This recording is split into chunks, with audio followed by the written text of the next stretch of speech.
Empezamos entonces con el tema de embriología del aparato respiratorio. Como ustedes podrán ver en esta ocasión las diapositivas se las dejo en inglés. Yo sé que todos ustedes son trilingües, tetralingües y demás, entonces políglotas, entonces no van a tener mayor inconveniente al respecto. Para empezar a hablar de la embriología del aparato respiratorio tenemos que hablar de una estructura llamada primordio respiratorio, porque es gracias a este primordio respiratorio que se originará todo su sistema respiratorio. El primordio respiratorio inicia como una evaginación medial de una estructura llamada hendidura laringotraqueal.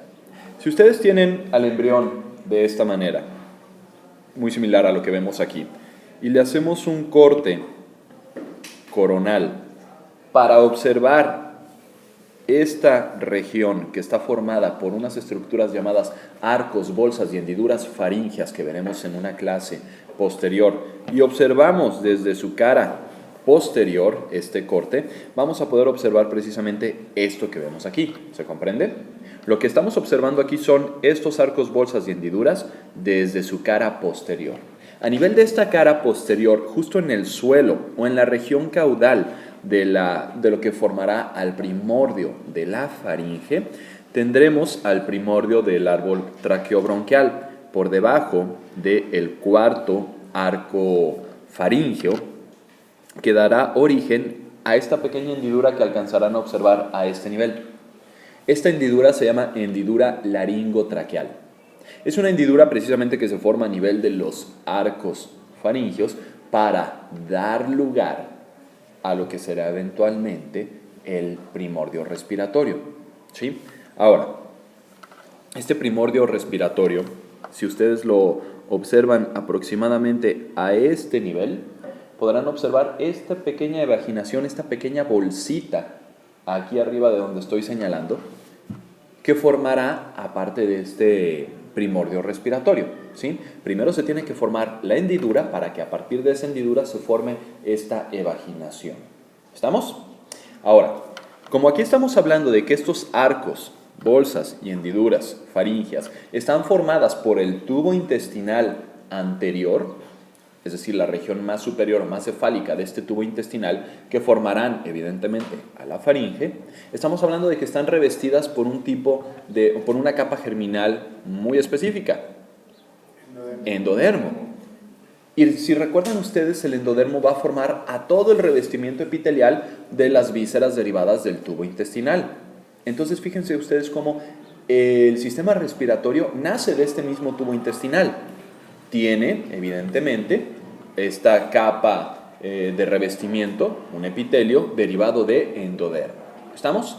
Mientras que, conforme va creciendo este primordio respiratorio en el mesénquima que se encuentra rodeándolo, el mesénquima va a formar, eventualmente, como ya lo recordarán ustedes, músculos, tejido conectivo, evidentemente los tejidos conectivos especializados, etc.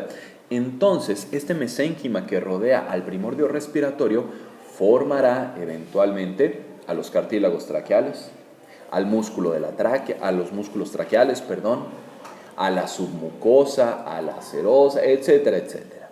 ¿Estamos? El endodermo revestirá entonces únicamente el epitelio interno de este sistema respiratorio, y el mesénquima que se encuentra alrededor de él formará prácticamente las demás capas. Recordarán ustedes que a final de cuentas la cantidad de capas, si ya lo vieron en histología, la cantidad de capas que se encuentran en el tubo digestivo es algo muy similar a lo que encuentran en el tubo respiratorio o en el árbol traqueobronquial específicamente. Una mucosa, una submucosa, en su caso una muscular o anillos de cartílago en el árbol traqueobronquial, y por último una capa más externa que en el caso del árbol traqueobronquial se llama adventicia, en el caso del tubo digestivo en los órganos abdominales serosa. ¿De acuerdo? Bueno, aproximadamente a la cuarta o quinta semana de gestación, esta hendidura laringotraqueal forma la evaginación llamado divertículo laringotraqueal, también llamado divertículo pulmonar. Aquí estamos viendo este tubito que veíamos hace rato. Aquí arriba deberían de estar los demás arcos faringios, ¿sí? Aquí a este nivel tenemos este espacio que es la hendidura laringotraqueal, que comentábamos que va a ir creciendo a manera de una evaginación, un saco que forma al divertículo laringotraqueal. Conforme este divertículo laringotraqueal continúe su desarrollo, habrá de diferenciarse en los divertículos pulmonares. A partir entonces de este divertículo laringotraqueal, se originará prácticamente todo el árbol traqueobronquial, porque este va a ir desarrollándose en sentido inferior, formando evidentemente a la tráquea, dividiéndose en un par de bronquios primarios, eventualmente unos bronquios lobares o secundarios, unos bronquios segmentarios o terciarios, etcétera, etcétera. ¿Estamos de acuerdo? Ahora, este divertículo laringotraqueal se va a separar del intestino anterior, que formará a la faringe aproximadamente a la 5ª semana de gestación, permitiendo únicamente una comunicación gracias al espacio que se encuentra entre las cuerdas vocales. ¿Cómo se llama este espacio? Glotis. Glotis. ¿De acuerdo? Esto sucede gracias a que entre estas dos estructuras, lo que será la faringe y el divertículo laringotraqueal, eventualmente divertículo respiratorio, se van a formar una serie de paredes que los van a dividir. A estas paredes las podemos observar de esta manera. Aquí arriba tenemos a la hendidura junto con el divertículo laringotraqueal y al tubo intestinal o faringe primitiva. Si los vemos desde su cara superior, es decir, si los vemos desde aquí arriba, vamos a poder observar algo muy similar a esto. Fíjense cómo hay una comunicación entre la faringe primitiva y este divertículo laringotraqueal. Poco a poco, conforme se va desarrollando y hasta la 5ª semana de gestación, se van a formar aquí una serie de pliegues o tabiques, llamados tabiques laringotraqueales o tabiques traqueoesofágicos, para dividir a lo que era el tubo intestinal del árbol traqueobronquial. Estos tabiques traqueoesofágicos, como comentábamos, en la 5ª semana de gestación, se fusionan y separan a ambos conductos.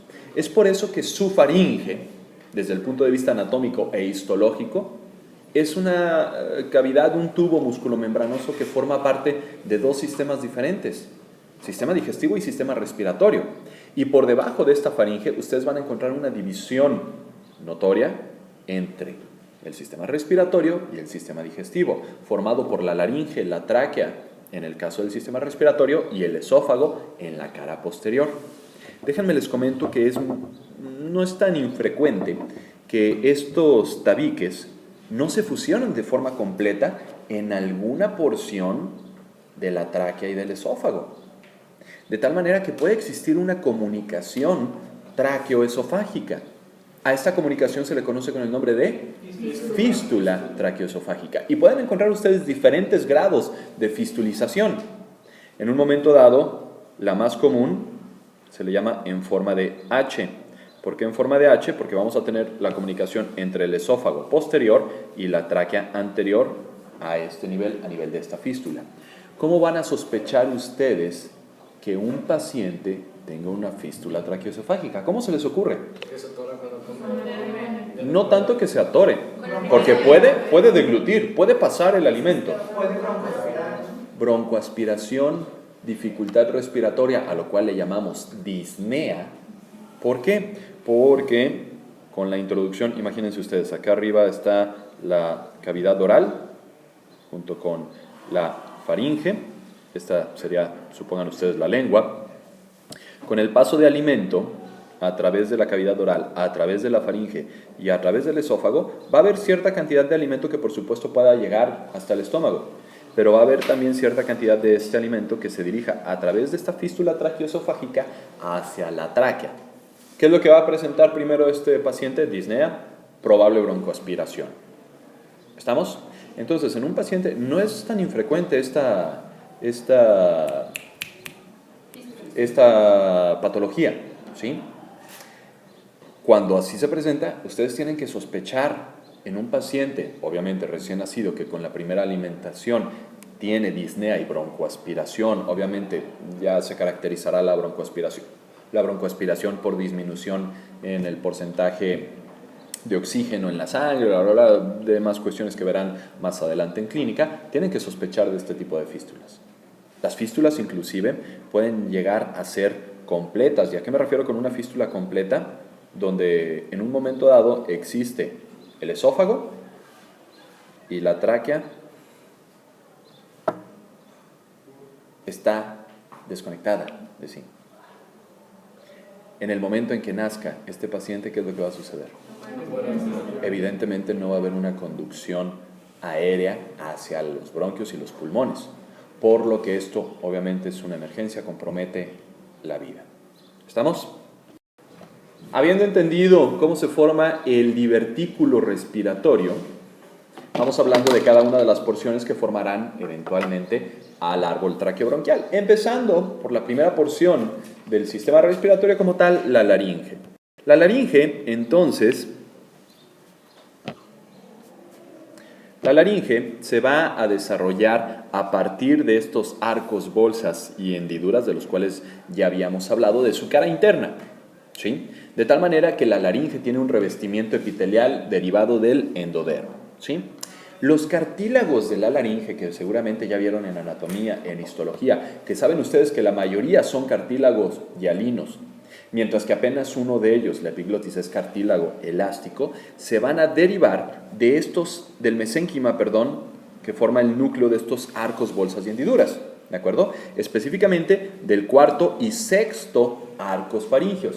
Ya platicaremos en la clase de arcos, bolsas y hendiduras qué pasa con el quinto y qué pasa con la quinta bolsa. Ahorita no nos adelantemos en esto, simplemente quédense con la idea de que estos arcos, bolsas y hendiduras faríngeas van a formar por su revestimiento endodérmico el epitelio de la laringe y por el núcleo de mesénquima a los cartílagos de la laringe. ¿Estamos? Tal vez lo más importante para nombrar o que comentar a este nivel es que la hendidura de la cual hablábamos, la hendidura laringotraqueal, eventualmente va a formar a esta comunicación entre las vías respiratorias más superiores, estoy hablando de todo lo que se encuentre por arriba de la laringe, y las inferiores, todo lo que se encuentre evidentemente por debajo, ese espacio, esa comunicación entre estas que es la glotis como tal, ¿de acuerdo? Ahora, fíjense ustedes cómo esta hendidura laringotraqueal va cambiando su forma hasta tener una forma como si fuera de una letra T. El rápido desarrollo y proliferación del endodermo de esta región en un momento va a producir su oclusión, su cierre, ¿sí? Eventualmente, esta estructura, esta hendidura, se recanaliza para permitir el paso o para permitir la comunicación entre la región más superior y la región más inferior del sistema respiratorio, ¿de acuerdo? Entonces, como les comentaba, el epitelio a este nivel prolifera de forma muy rápida, produciendo una oclusión temporal de la luz de la laringe. La recanalización ocurre aproximadamente a la 10ª semana de gestación, formando a los espacios que ustedes ya vieron en anatomía y en histología llamados ventrículos laringeos, ¿de acuerdo? Los cuales son revestidos por una mucosa que forma a las cuerdas vocales falsas. Vocales, no bucales, no están en la boca. Vocales porque producen la voz. Cuerdas vocales falsas. De tal manera que aquí podemos ver la secuencia del desarrollo de la laringe desde una simple hendidura laringotraqueal a la formación de esta estructura en forma de T que tiene una oclusión temporal y se recanaliza aproximadamente a la 10ª semana de gestación. Como ya platicábamos, el endodermo de estos arcos faringeos va a formar el revestimiento epitelial de la laringe y el mesénquima que se encuentra en el núcleo de estos arcos faringeos va a formar a los cartílagos, tanto los cartílagos hialinos como el cartílago elástico de la laringe, y el cartílago elástico, en el caso del cartílago epiglotis, se va a formar a partir de otra estructura, me estaba adelantando en esto, y el orificio laringio que va a formar a la glotis, de tal manera que nosotros lo podemos ver anatómicamente de esta manera. El espacio que hay entre las cuerdas vocales verdaderas, llamado glotis, el espacio que hay entre las cuerdas vocales verdaderas que tenemos a este nivel y las falsas que se encuentran por aquí arriba, que se llaman ventrículos. Parte de los cartílagos hialinos, como es el caso del cartílago tiroides, cartílago cricoides y el cartílago elástico, la epiglotis. Y aquí lo podemos trasladar desde el punto de vista histológico. Vean esta imagen, inclusive la diferencia en la tinción entre el cartílago elástico, la epiglotis que tenemos acá, y el cartílago hialino que tenemos a este nivel, ¿sí? Con las cuerdas evidentemente vocales verdaderas porque tienen músculo a este nivel, el aglotis que hay entre ellas, las cuerdas vocales falsas o este repliegue mucoepitelial que tiene a los ventrículos entre ellas. La epiglotis, como lo platicábamos, se va a desarrollar a partir de la región más caudal de una estructura llamada eminencia hipofaringea, de la cual platicaremos un poco más, insisto, cuando veamos la clase de arcos, bolsas y hendiduras. La proliferación del mesénquima en las porciones más ventrales del tercer y cuarto arco faríngeo formarán a esta estructura. Los músculos de la laringe, evidentemente, se van a desarrollar a partir de células mioblásticas, porque ya lo vieron ustedes en histología, cómo las células musculares se desarrollan por la fusión de precursores llamados mioblastos, que provienen del cuarto y sexto arcos faríngeos. Insisto, nos estamos adelantando un poco a la plática a la clase de arcos, bolsas y hendiduras faríngeas. Nada más me voy a adelantar al por qué les pongo esto entre paréntesis. Esto significa décimo par craneal. ¿Cuál es el décimo par craneal? Vago, perfectísimo, o neumogástrico. Que recordarán ustedes que este nervio vago se encuentra por todos lados, ¿sí? Y tiene ramas que precisamente se dirigen hacia la laringe para el movimiento de las cuerdas vocales verdaderas y la sensibilidad general de la laringe, ¿sí? La sensibilidad general para producir reflejos o mecanismos como la tos, por ejemplo. En este sentido veremos en la clase de arcos, bolsas y hendiduras cómo cada uno de los arcos, que son numerados 1, 2, 3, 4 y así nos la llevamos, van a desarrollar eventualmente cada uno de ellos un nervio en específico. Cada uno de ellos van a desarrollar ramas arteriales en específico. ¿De acuerdo? Me estoy adelantando, ya lo platicaremos. Nuevamente esta imagen para que quede más que claro el desarrollo de esta laringe. Ahora, siguiente porción del sistema respiratorio, la tráquea. La tráquea, pues evidentemente se forma gracias al desarrollo continuo del epitelio respiratorio o laringotraqueal del cual ya habíamos platicado. Conforme este divertículo, dije epitelio, ¿verdad? Divertículo, perdón. Conforme este divertículo continúa su desarrollo, va a formar a la estructura, a este tubo cartilaginoso llamado tráquea, cuyo revestimiento epitelial deriva del endodermo. ¿De acuerdo? Este se diferencia en el epitelio y en las glándulas que tiene la mucosa traqueal. El cartílago, como ya lo platicábamos, los tejidos conectivos, los músculos, etcétera, de la tráquea derivan del mesénquima, que habíamos platicado que pues este mesénquima deriva del mesodermo, a final de cuentas. ¿Estamos?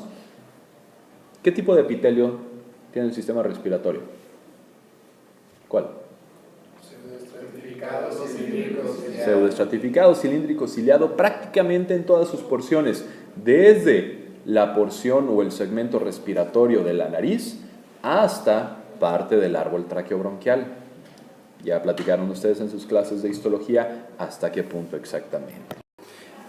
Y así vemos nuevamente el desarrollo de este árbol traqueobronquial gracias al divertículo laringotraqueal que conforme va desarrollándose va a formar, pues evidente, esta porción tubular llamada tráquea, gracias al cierre también de estos pliegues o tabiques tráqueoesofágicos.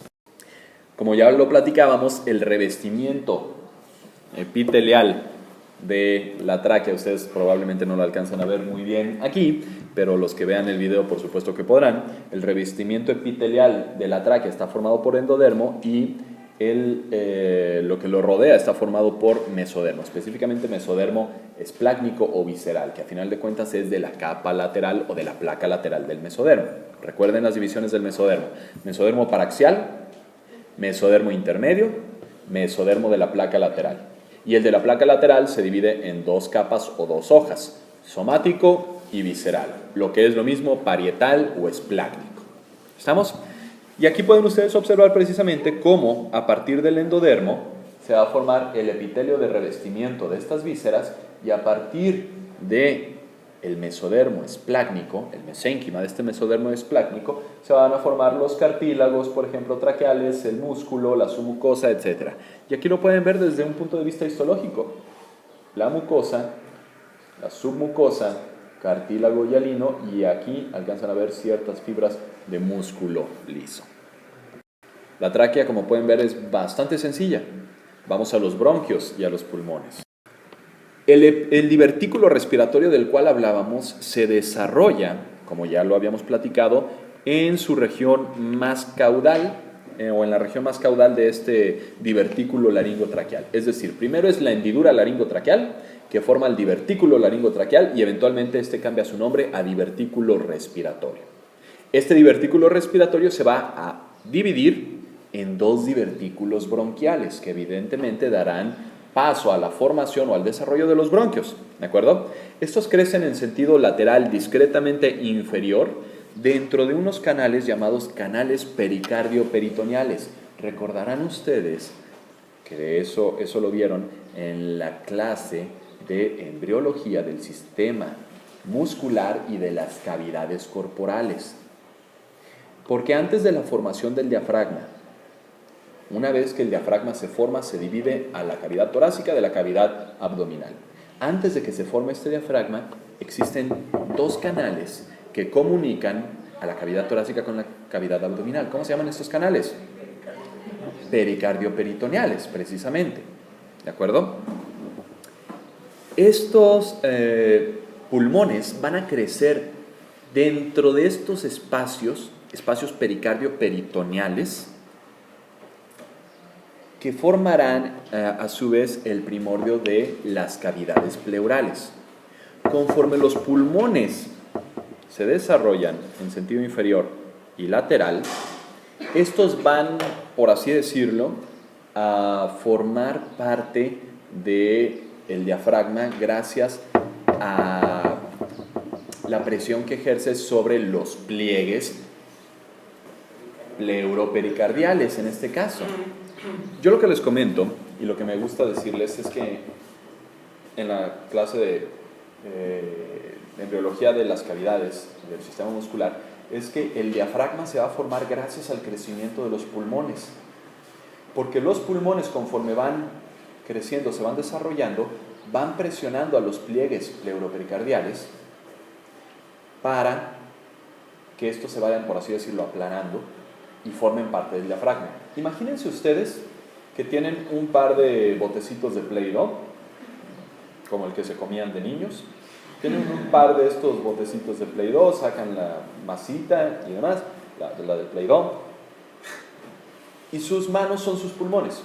Conforme ustedes van presionando estas masas de Play-Doh con sus pulmones, con sus manos en este caso, como lo estoy haciendo, los que están viendo el video seguramente no lo van a poder ver, pero bueno, de esta manera, van presionando a estos pliegues, y los pliegues, ¿qué sucede? Se van aplanando. Al producir esto, forman una masa única, el diafragma, ¿sí? Entonces, gracias al crecimiento de estos pulmones, el diafragma se desarrolla igualmente. Eventualmente, conforme se van dividiendo, conforme se van formando estas estructuras, se van a formar también los divertículos bronquiales secundarios y terciarios. Todo esto, pues, dará origen evidentemente a los bronquios primarios o principales, bronquios secundarios o y bronquios o segmentarios.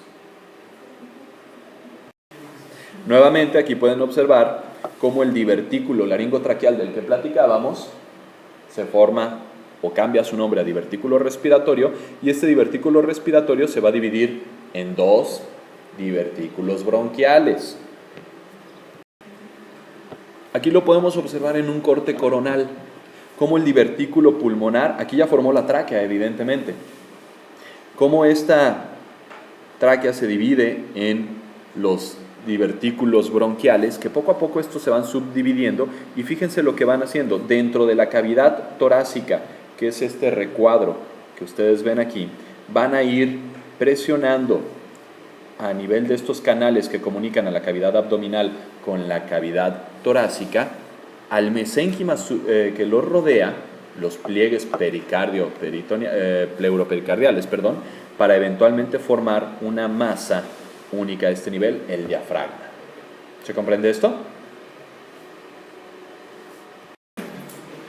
Vamos a poder observar que el bronquio principal derecho, embrionario evidentemente, y eso también se va a traducir eventualmente en el aspecto anatómico, es discretamente más largo que el izquierdo. ¿Más largo? Más grande, no más largo, más grande y más vertical. Sí tiene una mayor extensión, una mayor longitud del izquierdo. El izquierdo es discretamente más horizontal, ¿sí? Y es más angosto. ¿Por qué? Recuerden que a final de cuentas, a esta altura se está desarrollando también el sistema cardiovascular. Nosotros segmentamos el aprendizaje de la embriología en sistemas, pero todo esto está ocurriendo al mismo tiempo. Mientras se está desarrollando el sistema pulmonar, se está desarrollando el sistema cardiovascular también, ¿sí? Con el desarrollo del sistema cardiovascular, a su vez, vamos a encontrar la formación del corazón, que recuerden que desde el punto de vista anatómico se dirige su eje discretamente hacia la izquierda. No es que su corazón esté completamente del lado izquierdo, sino que su eje se dirige más hacia su lado izquierdo, y esto evidentemente va a condicionar estas alteraciones a nivel de los bronquios. No alteraciones, vaya, estas modificaciones, por así decirlo, exacto, ¿sí? No sé si lo había platicado yo con ustedes, pero esto va a tener una importancia clínica, ¿sí? Ustedes, cuando estén eventualmente en la práctica clínica, en más de alguna ocasión tendrán que atender a un niño que deglute una moneda, una canica, yo qué sé, un cuerpo extraño. Y este tiene la mala suerte de que esta canica, esta moneda, este cuerpo extraño no se dirige al sistema digestivo, sino al respiratorio, ¿sí? Este cuerpo extraño atraviesa la laringe, atraviesa la tráquea y va a llegar eventualmente hacia algún bronquio, si es que tiene el diámetro suficiente para atravesar todas estas estructuras, porque de otra manera ocluye desde la tráquea. ¿Dónde lo van a buscar ese cuerpo extraño? ¿Dónde va a ser el primer sitio donde ustedes tendrían que buscar? Si anatómicamente está la tráquea, y aquí se encuentra el pulmón, el bronquio derecho y el bronquio izquierdo discretamente más horizontal y más angosto. Pues evidentemente, ¿verdad? Porque el cuerpo extraño se va a ingresar y por simple efecto de gravedad va a ser muchísimo más probable que ustedes tengan que buscarlo en el bronquio derecho. ¿Estamos? Fíjense cómo la embriología se relaciona con la anatomía y con la clínica en este caso. Ejemplos, ¿de acuerdo? Bueno, eventualmente, a la 7ª semana de gestación aproximadamente, se formarán los bronquios segmentarios, 10 en el pulmón derecho, 8 aproximadamente en el izquierdo, 8 a 9, es variable esto. En la 24ª semana de gestación, en esta 24ª semana de gestación vamos a tener aproximadamente 17 ramificaciones, ¿sí?, para formar a los bronquiolos respiratorios. Y posteriormente encontraremos otras 7 ramificaciones más, inclusive después del nacimiento. Aquí tenemos la secuencia en cómo el divertículo respiratorio eventualmente se divide en los divertículos bronquiales, y estos pues van a dar lugar a 3 bronquios lobares o secundarios del lado derecho, 2 del lado izquierdo, y eventualmente sus mismas ramificaciones en bronquios segmentarios o terciarios, 10 del lado derecho, 8 a 9 del lado izquierdo. Conforme estos pulmones o conforme los pulmones se desarrollan, van a adquirir las capas histológicas y anatómicas que los distinguen, las pleuras, que estas pleuras son derivadas del mesénquima del mesodermo esplácnico o visceral cuando hablamos de la pleura visceral. Si hablamos de la pleura parietal, esta va a ser derivada del mesodermo somático o parietal, ya que esta pleura se origina, desde las mismas paredes de la cavidad torácica, las paredes internas, ¿de acuerdo? El espacio que hay entre estas dos pleuras, evidentemente lo llamamos cavidad pleural, donde va a correr cierta cantidad de líquido. Es un espacio virtual en ciertas zonas y es un espacio muchísimo más notorio en otras. Este líquido se llama líquido evidentemente pleural. Por último, vamos con las cuatro etapas de maduración pulmonar. Estas 4 etapas de maduración pulmonar se entrelazan entre sí, aunque aquí en la diapositiva vamos a ver que la primera etapa va de tal a tal semana, la segunda etapa de tal a tal semana, y así no la vamos a llevar. Hay que tomar en cuenta que estas etapas pueden estar entrelazadas entre sí en el sentido de que no es rígido el hecho de que pase de una semana a otra un grado de maduración a otro. Recuerden que la maduración o el desarrollo de todo su organismo es cefalocaudal. Entonces, conforme la porción más caudal de su parénquima pulmonar está, por así decirlo, en la etapa pseudoglandular, la porción más cefálica probablemente ya esté en la canalicular o inclusive en la de saco terminal por este desarrollo. Acuérdense que se desarrolla primero en sentido cefálico todo. ¿Estamos? Tenemos 4 etapas entonces: pseudoglandular, canalicular, de saco terminal y alveolar.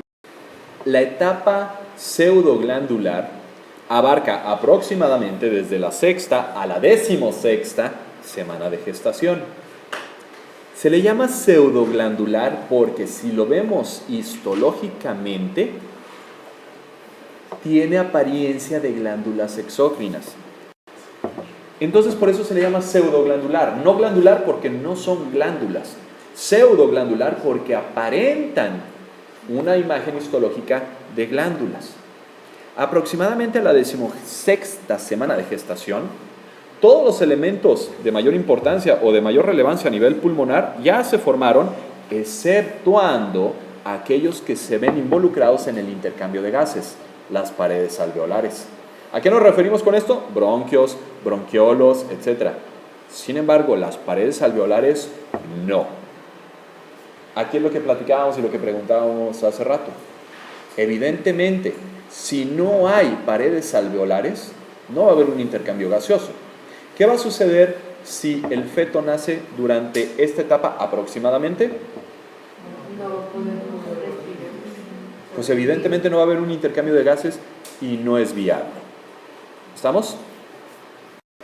Aquí ustedes van a poder observar una imagen de esta etapa pseudoglandular. Fíjense cómo en la etapa pseudoglandular se forman los bronquiolos terminales a este nivel, pero todavía no hay sacos o paredes alveolares.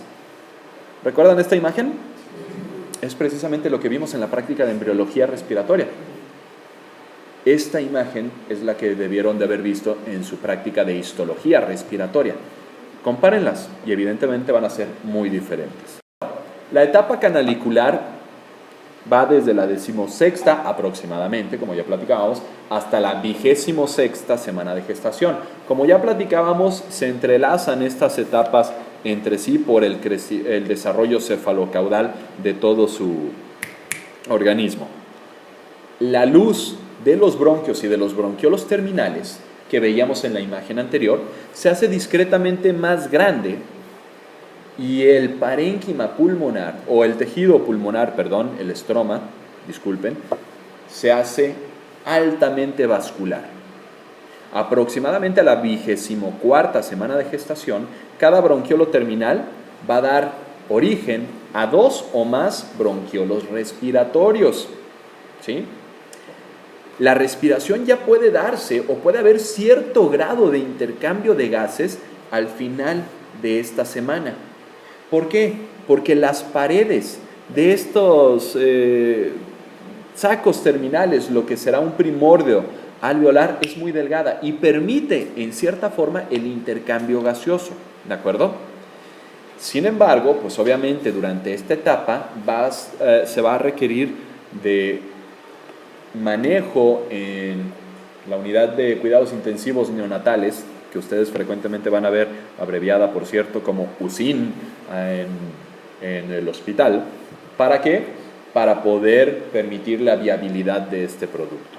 Y aquí es donde vemos la diferencia entre la etapa anterior, la pseudoglandular, donde hay una suficiente cantidad de bronquiolos terminales, pero fíjense cómo en la siguiente etapa canalicular, estos bronquiolos producen estos sacos terminales que ven aquí, donde se permite el intercambio de gases entre estas paredes, de forma muy limitada en comparación con lo que veremos más adelante. La etapa de saco terminal abarca desde la 26ª semana de gestación hasta el nacimiento. A esta altura tenemos una gran cantidad de sacos terminales en desarrollo. El epitelio de estos sacos terminales se hace todavía muchísimo más delgado y los capilares, los vasos que rodean a estas estructuras pueden permitir el intercambio de gases, donde se establece la barrera hematogaseosa, ¿de acuerdo? Aproximadamente a la 26ª semana de gestación, a nivel de los sacos terminales, vamos a encontrar una serie de tipos celulares, específicamente si los analizamos únicamente por su forma, son células escamosas o células planas, de origen endodérmico que darán origen a los neumocitos tipo 1. Y encontraremos también células secretoras o un epitelio secretor que formará a los neumocitos tipo 2. ¿De acuerdo? ¿Cuál es más abundante? ¿Las tipo 1 o las tipo 2? Pero las más abundantes. Tienen la misma proporción prácticamente. La misma proporción. Solamente, háganme caso acá, que los neumocitos tipo 1 abarcan toda la pared del alveolo. Ustedes, si lo leyeron en el ROS, probablemente hayan visto que los neumocitos tipo 1 son el 95% de la pared del alveolo y los neumocitos tipo 2 el 5%. Esto no significa que sean más abundantes los neumocitos tipo 1, no. El alveolo es una estructura en forma de saco que tiene una pared. Prácticamente toda esta pared está formada por neumocitos tipo 1. Los neumocitos tipo 2 invaden la luz de este alveolo y aquí van a encontrar solamente un 5% de estos van a estar en la pared alveolar. Pero si se ponen a sacar una proporción de cuántos neumocitos tipo 1 y cuántos neumocitos tipo 2 existen, es prácticamente la misma proporción. Si de acaso 49-51, por así decirlo. ¿Se comprende esto? El factor surfactante se forma entonces como una pequeña capa en las paredes internas de los sacos alveolares, ¿sí? Como ya habíamos platicado y seguramente ya se los comentaron también en histología y en anatomía, funciona como una superficie, como una superficie contra las fuerzas de tensión o de presión negativa durante la respiración. Su producción comienza entre la 20ª y 22ª semana de gestación. Pero, ¿cómo? Si habíamos platicado que los neumocitos tipo 2 se forman a partir de la 26ª semana de gestación, ¿no? Recuerden que a final de cuentas no se forman, sino que se diferencian en estas células. Ya hay células anteriormente, las células epiteliales glandulares, que producen cierta cantidad de factor surfactante. Sin embargo, está presente solo en pequeñas cantidades. A partir de la diferenciación de estas células epiteliales glandulares a neumocitos tipo 2, aumenta exponencialmente su producción. Precisamente a partir de la 26ª a 28ª semana de gestación. Aquí podemos ver precisamente la diferencia entre estas etapas, donde ya podemos encontrar aquí, en la etapa de saco terminal a los alvéolos con su interacción con los capilares precisamente. Por último, la etapa alveolar, fíjense, abarca desde la 32ª semana de gestación aproximadamente hasta los 8 años de edad. En esta etapa aproximadamente el 95% de los alvéolos se van a desarrollar postnatalmente. ¿A qué nos referimos con esto? Prácticamente el 95% de sus alvéolos se desarrollan después del nacimiento. Un pequeño porcentaje se desarrollan evidentemente antes del nacimiento, ¿de acuerdo? Bueno, después de este nacimiento, los alvéolos van a elongarse, van a aumentar su tamaño con la misma expansión pulmonar, ¿de acuerdo? Esto resulta en un incremento en el número, más inclusive que en el tamaño de los bronquiolos respiratorios y de los alvéolos. ¿Estamos? Bueno, prácticamente su desarrollo se completa a los 3 años de edad, pero se van formando nuevos alvéolos hasta los 8 años de edad. Durante el nacimiento, los pulmones están llenos de líquidos que se derivan de la misma cavidad amniótica, líquido amniótico, de tal manera que la aireación de los pulmones no es tan notoria al nacimiento, sino que poco a poco este líquido se va reemplazando con el mismo proceso de flujo aéreo, ¿sí? Esto es logrado por 3 diferentes vías. Evidentemente, por la presión positiva que existe durante la respiración a través de la boca y de la nariz, durante el parto vaginal, durante los cambios en la presión sanguínea o en la presión en el flujo de sangre después del nacimiento y por el drenaje linfático de los pulmones. De tal manera que llegamos a esta última etapa, la etapa alveolar, donde ustedes pueden ver un cambio muy importante de esta etapa pseudoglandular a esta etapa alveolar. Fíjense cómo en la etapa pseudoglandular hay muchos conductos, pero no hay paredes bien desarrolladas llamadas alvéolos. Con esto terminaríamos la clase de embriología pulmonar. Muchachos, ya saben, si tienen alguna duda, a través de nuestros diferentes medios, grupos de Facebook, redes sociales, etcétera, o en nuestras clases. Gracias.